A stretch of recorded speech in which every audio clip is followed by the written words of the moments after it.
Hello, we're continuing the discussion of Chapter 11 about media ethics. So let's remember what we said about media ethics, its definition.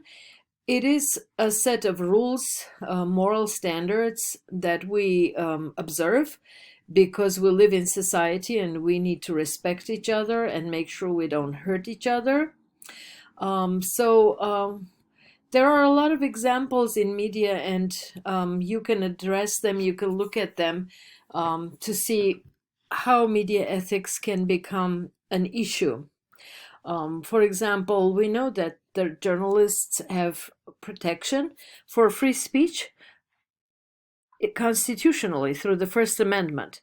The First Amendment reads that Congress shall make no law respecting an establishment of religion or prohibiting the free exercise thereof, um, or abridging the freedom of speech or of the press or the right of the people peaceably to assemble and to petition the government for a redress of grievances.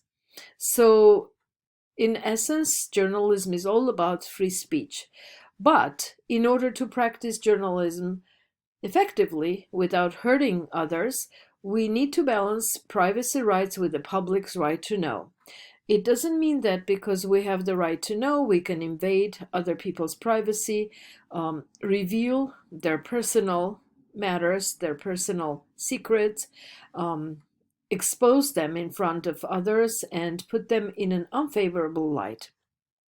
Some tricky areas include undercover journalism, when people go to uncover injustices, for example, in orphanages or elderly centers, they disguise themselves as employees of such places and aim at revealing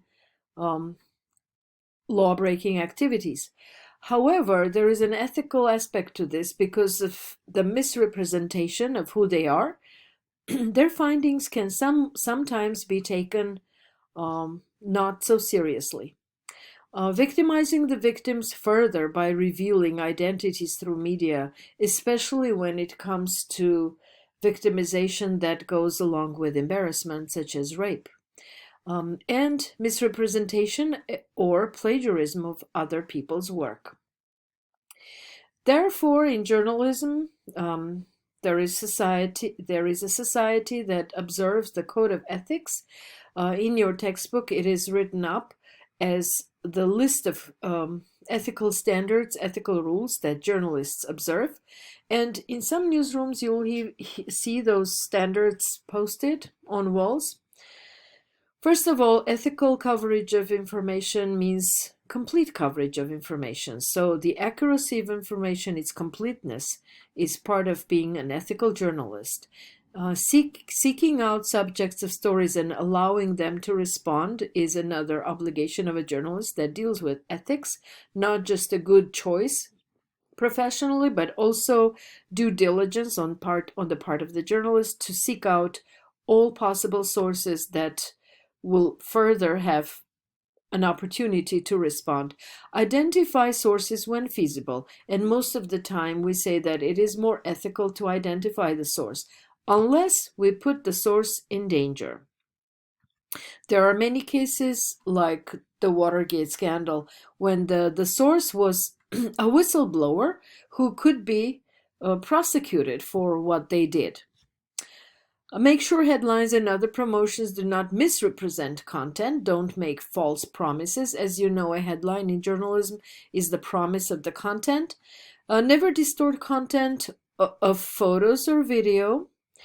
So editing unethically has been noticed in practice. O.J. Simpson on the pages on the front cover of People magazine was portrayed darker than he is.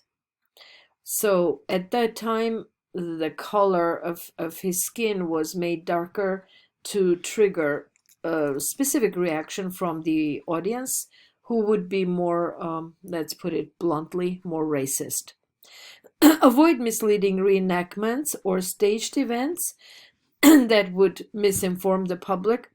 Support a very open exchange of views and avoid undercover methods when traditional open methods would work just as well. So in advertising, it is trickier to follow ethical practices because in advertising, you're persuading an audience to buy a product. So it's not necessarily about the facts, but more of an attitude. Advertising must balance sharing information about that product or service against the temptation to oversell while competing for attention in an oversaturated market, communication space, and in general, tough competition from other products. So how do you not put others down while elevating your market, your product?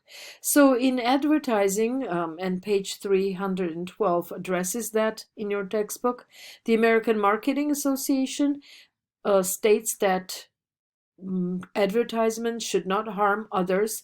It should foster trust in the marketing system and should embrace ethical values. That is, to be speaking the truth as much as possible, although you would probably highlight the positive aspects of your product rather than the negative ones. But for the negatives, there's always the small print and the quick side effect listing.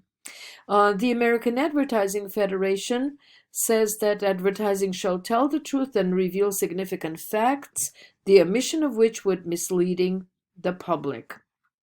So there are ethical standards in advertisement as well.